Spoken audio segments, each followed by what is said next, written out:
ఈ వీడియో ప్రారంభించే ముందు మీ అందరికీ ఒక చిన్న గమనిక. ఈ వీడియోలో నేను ఏవైతే ఫలితాలు చెప్తున్నానో అవి పూర్తిగా గ్రహాల గోచారం ఆధారంగా చెప్తున్నాయి.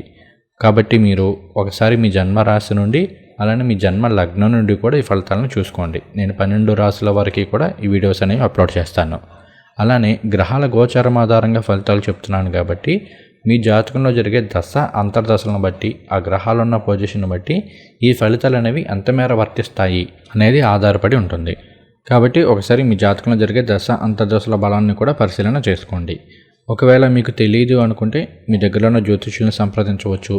లేదా మన ఛానల్లో ప్రతి శనివారాలు పర్వదినాల్లో లైవ్లు పెడుతూ ఉంటాము. వాటిలో పార్టిసిపేట్ చేసైనా వీటి గురించి తెలుసుకోవచ్చు. లేదా పర్సనల్ కన్సల్టేషన్ అయినా తీసుకోవచ్చు. లేదు ఇవన్నీ కాదు అనుకుంటే మన ఛానల్లో ప్రస్తుతానికి ఒక పీడిఎఫ్కి సంబంధించి సమ్మర్ సేల్ అనేది జరుగుతుంది. దాంట్లో కూడా మీకు సంబంధించిన దశ అంతర్దశలు వార్షిక ఫలితాలు ఇవన్నీ వస్తాయి. వీటి నుంచి అయినా సరే మీకు జరిగే దశ అంతర్దశల గురించి తెలుసుకోవచ్చు.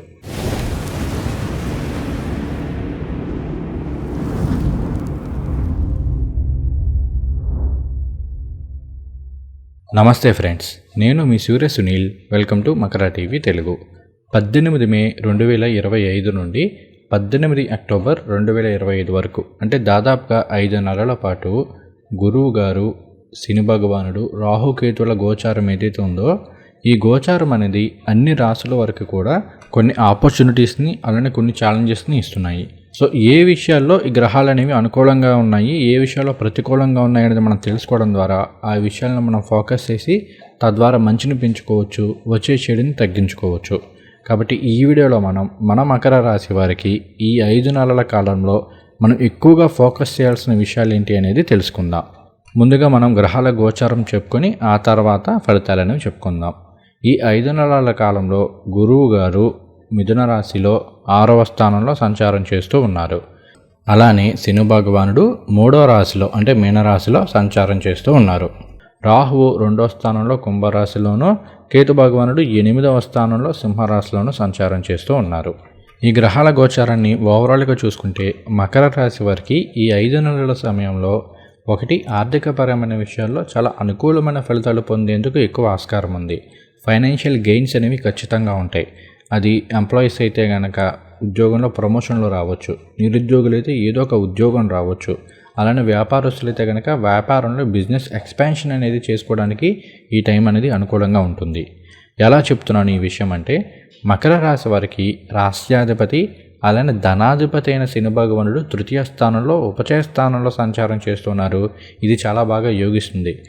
3వ స్థానంలో ధనాధిపతి సంచారం చేస్తూ ఉంటే కనుక ఒకటి ఏంటి అంటే కాస్త ఎక్కువగా కష్టపడాల్సిన పరిస్థితులు ఉంటాయి. అంటే సెల్ఫ్ ఎఫర్ట్స్ అనేవి ఎక్కువగా పెట్టాల్సి వస్తుంది. కాకపోతే దానికి తగ్గ లాభం అనేది ఉంటుంది. 3వ స్థానంలో ఉపచయ స్థానంలో శని భగవానుడు అద్భుతంగా యోగిస్తారు. గత 7.5-8 ఏళ్లుగా మకర రాశి వారు ఏదైతే ఏలినాటి శనిలో ఇబ్బందులు పడ్డారో, ఏవైతే ఫైనాన్షియల్ స్ట్రగుల్స్ ఫేస్ చేశారో ఇలాంటి వాటన్నిటికీ కూడా శని భగవానుడు 3వ స్థానంలో సంచారం చేస్తున్నప్పుడు ఈ సమస్యల నుండి కూడా బయటపడము, అలానే డబ్బులు బాగా సంపాదించుకోవడము, లైఫ్లోకి మంచిగా వృద్ధిలోకి రావడము ఇవన్నీ కూడా జరుగుతుంటాయి. అలానే ఇక్కడ మనకి శని భగవానుడితో పాటు 2వ స్థానంలో మే 18 నుండి రాహు యొక్క సంచారం జరుగుతుంది. అక్కడ ఆయన సువర్ణమూర్తిగా సంచారం చేస్తున్నారు. కాబట్టి రాహు సంచారం కూడా బాగుంది. 2వ స్థానంలో రాహు సంచారం చేస్తుంటే అవసరానికి తగ్గట్టుగా ఏదో ఒక విధంగా ధనాన్ని ఇస్తూ ఉంటారు. అలానే రాహువు మెటీరియలిస్టిక్ గ్రహము. తన సొంత రాశిన కుంభరాశిలో శని భగవానుడితో పాటు రాహువును కూడా కుంభరాశికి కోలాట్గా తీసుకున్నారు. కాబట్టి ఒక విధంగా రాహు తన సొంత రాశిలో సంచారం చేస్తున్నారు. కాబట్టి చాలా బాగా ఉంటుంది. ముఖ్యంగా మీరు 18 అక్టోబర్ 2025 వరకు చూసుకుంటే గురువు గారు 6వ స్థానంలో ఉంటూ అంటే మిథున రాశిలో ఉంటూ ఆయన 9వ దృష్టితోటి కుంభరాశిలో ఉన్న రాహుని ఆస్పెక్ట్ చేస్తున్నారు. కాబట్టి ఈ టైంలో కాస్త మీరు ధర్మబద్ధంగా అంటే ఎవరిని మోసం చేయకుండా, ఎటువంటి లిటిగేషన్స్ లేకుండా, ఎటువంటి లూప్ హోల్స్ని వాడకుండా కాస్త హార్డ్ వర్క్ తోటి ధర్మబద్ధంగా మీరు కనుక మనీ ఎర్న్ చేసే ప్రయత్నాలు చేస్తుంటే ఈ టైంలో అవి చాలా బాగా సక్సెస్ అవుతాయి. మీరు ఎక్స్పెక్ట్ చేసిన దానికంటే కూడా ఎక్కువ ధనాన్ని ఇస్తూ ఉంటాయి. ఎవరిని మోసం చేద్దామనే ఆలోచన మాత్రం ఈ టైంలో పెట్టుకోకండి. ఇదొక్కటి కనుక మీరు చేసినట్లయితే ఈ 5 నెలల కాలంలో కూడా ఈవెన్ ఈ సంవత్సరం అంతా కూడా ఆర్థిక పరంగా మాత్రం చాలా బాగా వస్తుంది, బాగా కలిసి వస్తుందని చెప్పుకోవాలి. తర్వాత మనకి గురువు గారు 6వ స్థానంలో సంచారం చేస్తున్నారు. అయినప్పటికీ కూడా ఏంటి అంటే జూన్ 14వ తేదీ తర్వాత నుండి గురువుగారు ఆరుద్ర నక్షత్రంలో సంచారం చేస్తూ, అంటే అది రాహువుకు సంబంధించిన నక్షత్రము, రాహువు పూర్వభద్రలో గురు నక్షత్రంలో సంచారం చేస్తూ ఉన్నారు. సో ఈ ట్రాన్సిట్ వల్ల ఏం జరుగుతుంది అంటే మీలో ఒక చేంజ్ అనేది వస్తుంది. ఇప్పుడు వరకు మీరు ఏంటి అంటే మీరు చేసే ఉద్యోగాల్లోనో వ్యాపారాల్లోనో మీ మైండ్ సెట్ ఏదైతే ఉందో అది మారే అవకాశాలు ఉన్నాయి. అంటే మీ ప్రయారిటీస్ మారచ్చు, మీ వే ఆఫ్ థింకింగ్ మారచ్చు. ముఖ్యంగా బిజినెస్ని ఎక్స్పాండ్ చేసుకునే విషయంలో కావచ్చు, బిజినెస్ని చేసే విషయంలో కావచ్చు, లేదా వ్యాపారానికి సంబంధించనే కాకుండా ఉద్యోగానికి సంబంధించిన విషయాల్లో కావచ్చు, మీ పర్స్పెక్టివ్ అనేది మారుతుంది, మీరు చూసే విధానం అనేది మారుతూ ఉంటుంది. ఈ టైంలో ఏంటి అంటే కాస్త రిస్క్ తీసుకునే మెంటాలిటీ అనేది క్రియేట్ అవుతుంది. ఇప్పటివరకు ఏంటంటే చాలా సేఫ్ గేమ్ ఆడినోళ్ళు, అంటే బావులో కప్పలాగా సరే ఏదో వస్తుంది ఏదో చేస్తున్నాం అనే మెంటాలిటీతో ఉన్న వాళ్ళు కూడా ఇలా కాదు, ఎంతకాలమని ఇలాగ ఉంటాము, బావులో కప్పలాగా ఎంతకాలమని ఇదే బతుకుతాము, మన పేరెంట్స్ ఉన్నారు, మళ్ళీ పెళ్ళి పెళ్ళాం పిల్లలు, ఇలా మనకు చాలా భవిష్యత్తు ఉంది, ఇలా చేస్తే సరిపోదు, ఖచ్చితంగా మనం గ్రో అవ్వాలన్న తపన అనేది ఈ టైంలో ఎక్కువగా ఉంటుంటుంది. కేవలం తపననే కాదు, దానికి తగ్గట్టుగా మీకు ఒక ప్రణాళిక కావచ్చు. ఎస్ ఇలా చేయాలి, ఏదైనా కొత్తగా కోర్స్ నేర్చుకుందాము, దాని ద్వారా ఇంకో జాబ్ వస్తుంది, లేదంటే పలానా చేద్దాము, ఈ బిజినెస్ చేద్దాము, ఈ బిజినెస్ని ఇలా ఎక్స్పాండ్ చేసుకుందాము. ఇలా మీకు ఈ టైంలో ఏంటి అంటే మీరు లైఫ్లో సక్సెస్ అవ్వడానికి, మీరు లైఫ్లో గ్రోత్ అవ్వడానికి కావాల్సిన ఆపర్చునిటీస్ కావచ్చు, అటువంటి ఆలోచనలు కావచ్చు మీకు ఈ టైంలో వస్తూ ఉంటాయి. సో ఒక విధంగా ఫైనాన్షియల్ గ్రోత్కి సంబంధించి మాత్రం, ఫైనాన్షియల్ సక్సెస్కి మాత్రం ఈ 5 నెలల కాలం అనేది చాలా మంచి ఆపర్చునిటీస్ని అయితే మీకు అందిస్తుందని చెప్పుకోవాలి. తర్వాత మనం ఫోకస్ చేయాల్సిన ఇంకొక విషయం ఏంటంటే స్పిరిచువాలిటీ. ఇక్కడ శని భగవానుడు, గురువు గారు ఇద్దరూ కూడా 12వ స్థానాన్ని, ధనుర్రాశిని వీక్షిస్తున్నారు. 12 అనేది ఆధ్యాత్మికము, మోక్షము, అలానే ఖర్చులు, నిద్ర, బెడ్ ప్లెజర్స్ అంటే దాంపత్య సుఖము, వీటన్నిటిని తెలియజేస్తుంది. సబ్కాన్షియస్ మైండ్ని తెలియజేస్తుంది. ఈ స్థానాన్ని ఎప్పుడైతే గురువుగారు అలానే శని భగవానుడు ఇద్దరూ వీక్షిస్తున్నారో, ఒకటి ఖర్చుల విషయంలో కాస్త కేర్ఫుల్గా ఉండాలి. ఖచ్చితంగా ఖర్చులు కంట్రోల్ అయ్యే అవకాశాలు ఉన్నాయి, వృధా ఖర్చులను తగ్గించుకునే అవకాశాలు అయితే ఉన్నాయి. ఇది మాత్రమే కాకుండా స్పిరిచువాలిటీకి కూడా, ఎందుకంటే 8వ స్థానంలో కూడా మరలా కేతు సంచారం. బేసిక్ ఈ కాంబినేషన్ ఏంటంటే ఆధ్యాత్మిక పురోగతిని సూచిస్తుంది. కాబట్టి మీరు ఈ టైంలో ఏదైనా జ్యోతిష శాస్త్రం కావచ్చు, లేదంటే ప్రాణాయామం, యోగా లాంటివి కావచ్చు, ఏదైనా సిద్ధ గురువుల దగ్గర ఉంటే మంత్ర సాధనలు, మంత్రోపదేశాలు కావచ్చు, ఇలా మీరు ఏం చేసినా కూడా చాలా ఈజీగా వాటిలో సక్సెస్ అయ్యే అవకాశాలు ఉన్నాయి. అంటే మీరు ఏదైనా మంత్రాన్ని ఏదో ఉపదేశం తీసుకోవాలి అనుకుంటున్నారు, ఈ టైంలో మీకు మంచి గురువులు దొరకవచ్చు. అలానే మంత్ర పురస్కరణ కావచ్చు, ఇవన్నీ కూడా చాలా తేలికగా అయ్యే అవకాశాలు ఉన్నాయి. అందులోనూ మనకి ఈ జూన్ ఎండింగ్ నుండి వారాహి నవరాత్రులు కూడా ప్రారంభమవుతున్నాయి. కాబట్టి అట్లీస్ట్ అంటే మంత్ర సాధనలు అని మాత్రమే కాకుండా ఇలా గుప్త నవరాత్రులకు సంబంధించి, అమ్మవారికి సంబంధించో లేదా స్వామివారికి సంబంధించో పూజలు లాంటివి, వ్రతాలు లాంటివి చేసుకోవడము, వాళ్ళ అనుగ్రహాన్ని పొందడము, ఇలాంటివన్నీ కూడా ఈ కాలంలో జరిగే అవకాశాలు ఎక్కువగా ఉన్నాయి. మీరు కాస్త ఫోకస్ చేసినట్లయితే ఇలాంటి విషయాల్లో చాలా సునాయాసంగా మీరు సక్సెస్ అవ్వచ్చు. అలానే జ్యోతిష శాస్త్రం నేర్చుకోవాలి అనుకున్న, అష్ట సాముద్రికం నేర్చుకోవాలి అనుకున్న, ఇలాంటి విషయాల్లో కూడా ఈ టైం అనేది చాలా బాగా కలిసి వస్తుందండి మీకు. ఈవెన్ సరేనండి, ఇవన్నీ కాదు, మన ఛానల్ని కేవలం హిందువులనే కాకుండా ముస్లిమ్స్ చూస్తున్నారు, క్రైస్తవులు వీళ్ళంతా చూస్తున్నారు. సో మేము పూజలు ఇవన్నీ కాదండి అనుకున్నా, ఇవి ప్రాణాయామం లాంటిది, దానికి ఏ రిలీజియన్తోనో సంబంధం లేదు. అలానే యోగా లాంటివి, ఇలాంటివి కూడా మీరు నేర్చుకునే అవకాశాలు ఎక్కువగా ఉన్నాయి. మీరు ఎవరైనా ఎప్పటి నుంచి ఇటువంటి వాటి మీద ఇంట్రెస్ట్ ఉంటే కనుక ఈ టైంలో కాస్త హార్డ్ వర్క్ చేయండి, మీకు చాలా చక్కటి గురువులు దొరుకుతారు, చాలా ఈజీగా నేర్చుకోగలుగుతారు. తర్వాత మకర రాశి వాళ్ళు ఫోకస్ చేయవలసిన ఇంకొక ముఖ్యమైన అంశం ఏంటి అంటే ఫ్యామిలీ, కుటుంబపరమైన విషయాల్లో. ఈ టైంలో కుటుంబ సభ్యుల మధ్య ఏమన్నా చిన్న చిన్న విభేదాలు వచ్చే అవకాశం ఉంది. మీ మాట తీరు వలన, మీ బిహేవియర్ వలన. ఒకటి మీరు ఇప్పటి వరకు ఏంటి అంటే పడి కష్టాలు, ఇబ్బందులు పడి ఈ టైంలో ఇంకా విసుగుపోయి ఉండొచ్చు. బాబు ఇంకా నా వల్ల కాదురా బాబు అనే మెంటాలిటీ అనేది ఉండవచ్చు. కొన్ని సందర్భాల్లో ఇలాంటి ఇష్యూస్కి మీ ఫ్యామిలీ మెంబర్స్ కూడా కాస్త కారణమై ఉండవచ్చు, లేదు అనేది నేను మాట్లాడను. కానీ ఈ టైంలో మీరు మాట్లాడే విధానం, అంటే మీరు ఎంత విసిగిపోయినా ఏం చేసినా కూడా మన కమ్యూనికేషన్ అనేది, మన వే ఆఫ్ టాకింగ్ అనేది కరెక్ట్గా ఉంది, కాస్త ఎదుటి వాళ్ళని బాధపడకుండా మాట్లాడగలుగుతున్నామంటే ఏ సమస్య కూడా తీవ్రతరం అవ్వకుండానే మనం కంట్రోల్ చేసుకోవచ్చు. కాబట్టి కాస్త మీ మాట తీరు విషయంలో జాగ్రత్తగా ఉంటూ, ఇంట్లో ఉన్న ఫ్యామిలీ డిస్టర్బెన్సెస్ని మీ మీద ఎక్కువ భారం పడుతుంది అనుకోండి, దాన్ని చెప్పే విధానంలో చెప్పడం అనేది అలవాటు చేసుకోండి. అలానే ఇంకొన్ని సందర్భాల్లో మీ ఫ్యామిలీ భారం, అంటే ఫ్యామిలీ రెస్పాన్సిబిలిటీస్ అన్నీ కూడా మీ మీద పడే అవకాశాలు ఉన్నాయి. ఇక్కడ మీరు వాటిని భారం అనుకోకుండా బాధ్యతగా తీసుకుంటే మాత్రం చెప్పాను కదా, ఆర్థికంగా మాత్రం బాగానే ఉంటుందండి. ఇంట్లో ఏ సమస్య వచ్చినా ఏది వచ్చినా కూడా మీ అవసరానికి తగ్గ డబ్బు అయితే వస్తూ ఉంటుంది. దాంతో మీరు ఆ సమస్యలను తీర్చుకోగలుగుతారు. ఏదైనా ఫ్యామిలీ డిస్టర్బెన్స్ వచ్చినాయి వాటిని క్లియర్ చేసుకోగలుగుతారు. ఇవన్నీ కూడా ఉంటాయి. కాకపోతే ఏంటి అంటే, ఒకటి, మీరు ఎట్టి పరిస్థితుల్లోనూ మీ సహనాన్ని కోల్పోవద్దు, నమ్మకాన్ని కోల్పోవద్దు, అధైర్యపడద్దు. ఎందుకంటే 3వ స్థానంలో శని భగవానుడి సంచారం అద్భుతమే. కాకపోతే కొన్ని సందర్భాల్లో సెల్ఫ్ ఎస్టీమ్కి సంబంధించి కావచ్చు, సెల్ఫ్ రెస్పెక్ట్కి సంబంధించిన విషయాల్లో మన మీద మనకే డౌట్స్ వస్తుంటాయి. అమ్మో, నేను ఈ పని చేయగలనా లేదా, ఈ పని నా వల్ల అవుతుందా లేదా, ఇంత భారం నా మీద పడిపోతే ఎట్లా. అది కేవలం కుటుంబానికి సంబంధించే కాదు, వృత్తికి సంబంధించి, వ్యాపారాలకు సంబంధించిన విషయాల్లో కూడా. అంటే మీ మేనేజర్ వచ్చారు, మీకు ఏదో టాస్క్ అప్ చెప్పారు, మీకు వెంటనే ఒక యాంగ్జైటీ రావచ్చు. అరే అమ్మ, ఇంటి ఇంత పని చేయడు, మంచి ఇంపార్టెంట్ పని, ఆ పని మనం ఆ టాస్క్ చేస్తే మనకు మంచి పేరు రావచ్చు, కానీ చేయగలం అనేది, అమ్మ నా వల్ల అవుతుందో లేదన్న ఈ అపనమ్మకము, ఈ యాంగ్జైటీలు, వీటి వల్లే మీరు కొంత ఇబ్బందులు పడ్డము, అందులో సరైన పర్ఫార్మెన్స్ ఇవ్వకపోవడం, ఇలాంటివి కూడా జరిగే అవకాశాలు ఉంటాయి. కాబట్టి మీరు మీ నమ్మకాన్ని కోల్పోవద్దు. మీకు అలా అనిపిస్తుంది, అమ్మో ఏంటి ఇన్ని కష్టాలా, ఇంకా పడుతూనే ఉన్నామా, ఎప్పటికి రా బాబు ఏంటి, ఇలా మీకు అనిపిస్తూ ఉంటే ప్రతిరోజు కూడా చక్కగా కాలభైరవాష్టకం చదువుకోండి. రోజుకు ఒక 11 సార్లు, కుదిరితే ఒక 108 సార్లు ఇలా కాలభైరవాష్టకం చదువుకోవడము, ఆ స్వామివారి నామాన్ని జపం చేసుకుంటూ ఉండండి. ప్రతిరోజు కూడా ఖచ్చితంగా ఇటువంటి నెగిటివ్ ఎఫెక్ట్స్ అనేవి తగ్గుతాయి.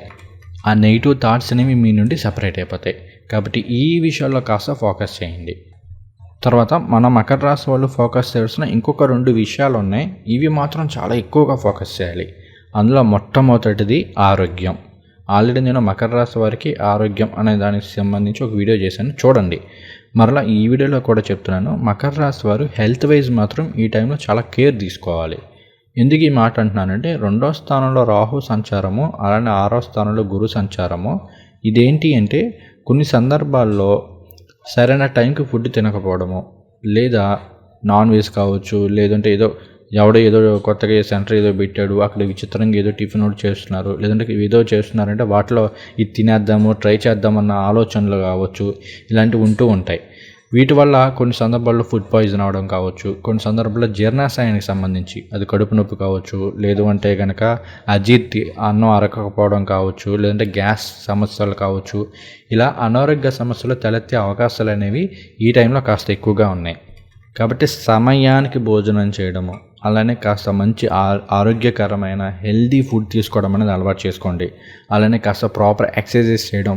3 అనేది విక్రమస్థానం అవుతుంది. ఈ స్థానంలో శని భగవానుడు సంచారం చేస్తున్నారు, కాస్త బద్ధకంగా ఉంటుంది, ఇలాంటివన్నీ చెప్పుకున్నాం కదా. కానీ మీరు దాన్ని కాస్త పక్కన పెట్టి రెగ్యులర్గా ఒకే టైంకి, మార్నింగ్ ఈవినింగ్ ఏదో ఒక టైంలో ప్రాపర్ టైంకి ఎక్సర్సైజ్ చేయడం, ఇలాంటివి అలవాటు చేసుకుంటే ఒకటి, బాడీ పరంగా ఫిజిక్ అనేది బాగుంటుంది, అట్ ద సేమ్ టైం మంచి హెల్త్ అనేది ఉంటుంది, హార్మోనల్ ఇష్యూస్ ఉన్నాయి, ఇవన్నీ కూడా తొలగిపోయే అవకాశాలు అనేవి ఈ టైంలో ఎక్కువగా ఉన్నాయి. సో మకర రాశి వారు హెల్త్కి సంబంధించిన విషయాల్లో మాత్రం కాస్త ఎక్కువ ఫోకస్ చేయండి. అలానే ఇక్కడ ఇంకొక సజెషన్ ఇస్తాను. మకర రాశి వాళ్ళు మీకు కనుక కాస్త డబ్బులు బాగానే ఉన్నాయి, కాస్త మనీ అనేది ఉంది అనుకుంటే ఈ టైంలో ఫుల్ బాడీ చెకప్ లాంటివి చేయించుకోండి. తద్వారా ఏదైనా అనారోగ్య సమస్యలు ఉన్నా వాటిని ముందే మనం ఫోకస్ చేసి వాటిని సీరియస్ అవ్వకుండా మనం ఈజీగా తగ్గించుకునే అవకాశాలు ఉంటాయి. అలానే కుదిరితే కాస్త హెల్త్ ఇన్సూరెన్స్లు ఇలాంటివి తీసుకోండి, ఏదో టైంలో ఉపయోగపడే అవకాశాలు అయితే ఉన్నాయి. సో ఇక్కడ జీర్ణాశయానికి సంబంధించిన సమస్యలతో పాటుగా మహిళల్లో అయితే కొన్ని సందర్భాల్లో పీసీఓడి, పీసీఓఎస్ లాంటి సమస్యలు కావచ్చు, లేదా ముఖ్యంగా థైరాయిడ్కి సంబంధించి, షుగర్కి సంబంధించిన సమస్యలు కావచ్చు తలెత్తే అవకాశాలు ఉన్నాయి. వాటితో పాటుగా 2వ స్థానంలో రాహు యొక్క సంచారము. కాబట్టి ఏంటి అంటే, గొంతుకి సంబంధించి, నోటికి సంబంధించి, ముక్కుకి సంబంధించి, మెడకి సంబంధించి సమస్యలు తలెత్తే అవకాశాలు ఉన్నాయి. కాబట్టి హెల్దీ లైఫ్ స్టైల్ లీడ్ చేయడానికి ప్రయత్నం చేయండి. కాస్త బద్ధకాన్ని పక్కన పెట్టేయండి.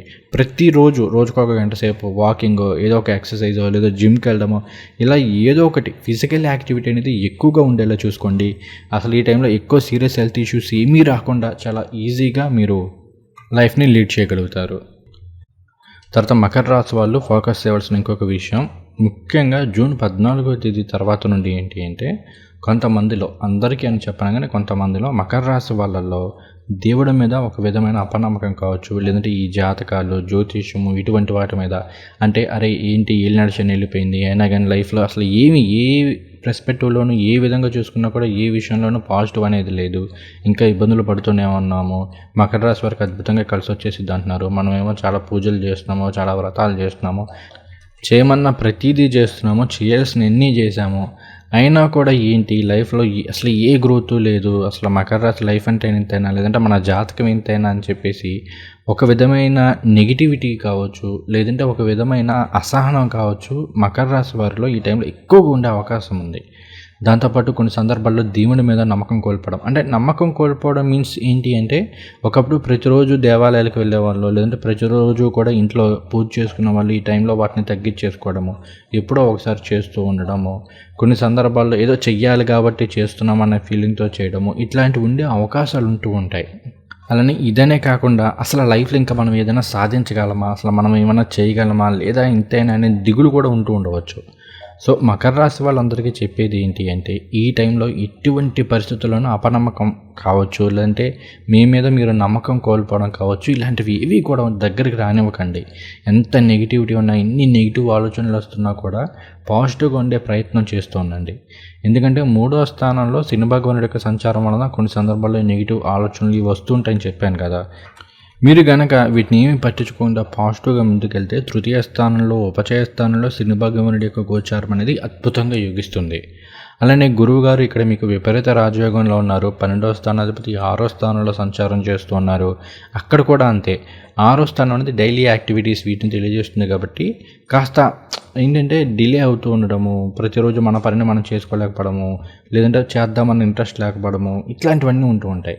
సో దీన్ని కనుక మీరు ఓవర్కమ్ చేసినట్లయితే 6వ స్థానంలో గురు సంచారం జరుగుతున్నప్పటికీ కూడా ఫైనాన్షియల్ విషయాల్లో కావచ్చు, లేదు అంటే కనుక మన ఫ్యామిలీ మ్యాటర్స్ ఇటువంటి విషయాల్లో మాత్రం చాలా వరకు పాజిటివ్ ఫలితాలను ఇస్తారు.